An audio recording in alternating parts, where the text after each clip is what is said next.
yaadaniitu yeroo isinii yeroo waaqayyoon jechuudha. Waaqayyoon gaddisiistanii yookiin soomata gootanii lapheen keessan bakka ceebboorraan kan ka'e kana booddee waaqayyoon dhaga'u. Bakka kana booddee waaqayyoon hojjanarraa agateera. Bakka kana booddee waan inni dubbatti deebi'uu danda'u fakkaata jechuudha. Booddee ayyaanni immoo dhufee lakki anammayyuu gadi dhiisnee siin jedha. Lakki anammayyuu harka sirratti ilaanneedha. Lakki anuma dhumaatti wajjin hin deemu. Warra Laawodiqiyaatti barreeffamni kun mul'ata 3:20 irratti jechuudha. An balbala dura dhaabbadhee balbala na rukutaa sagalee koo dhaga'ee kan narraa banee fi ol seenee wajjiniin maaddiitti nan dhiyaadha. Nasaqii bu'aachi keessatti balballi sunii eega qulqulleessitee mana qulqulleessitee sana na eejjee siin jedheen jiru. Balballi sun maal jettanii yoo yaaddanii balballi sun laphee keessanii jechuudha.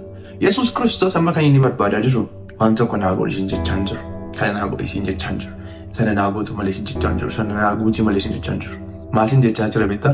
Laphee keenyaaf banii sin jechaa jira. Kun raajii miti raajiin barbaachisu macaafa qulqulluu keessatti barreeffamee jira jechuudha. Kanaafiyyuu laphee keessanii cuftanii nan barbaachisu hin jedhinaanii laphee keessan manaa Yesuus Kiristoosiif. Laphee keessan Yesuus Kiristoosiif banaa. Laphee gaafa hin jedhu qulqulleessuudhaaf yaadinaa jiru. Kan qulqulleessisu malee jechuudha. Qulqulleessuun kan hojiichi kan saati.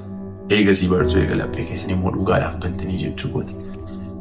Laphee kana immoo isin bartanii dhugaadhaan eega laphee keessan bantanii qulqullummaa sana immoo ni bartu jechuudha. Irraa of fageessuuf hin yaadina. Ayyaanni yeroo hundumaayyuu 99 gaaraatti isin tokkoo sanaaf dhufaadha.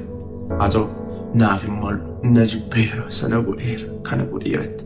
Innoo mucaa kooti. Mucaa kooti. Mucaa kooti. Anammayyuu harkaan kennu. Yoomiyyuu harkaan kennu. Akana godhee harkaan kennu. Sana godha harkaan kennu ammayyuu. Sana balleessa harkaan kennu ammayyuu. Sana godha ammayyuu harkaan kennu sin jedha. Kanaafiyyuu yaa Yesuus Kiristoos. Yesuus Kiristoos. Eeganni lubbuu isaa isiniif kenne laphee keessanitti kennuun isinitti hin cimne.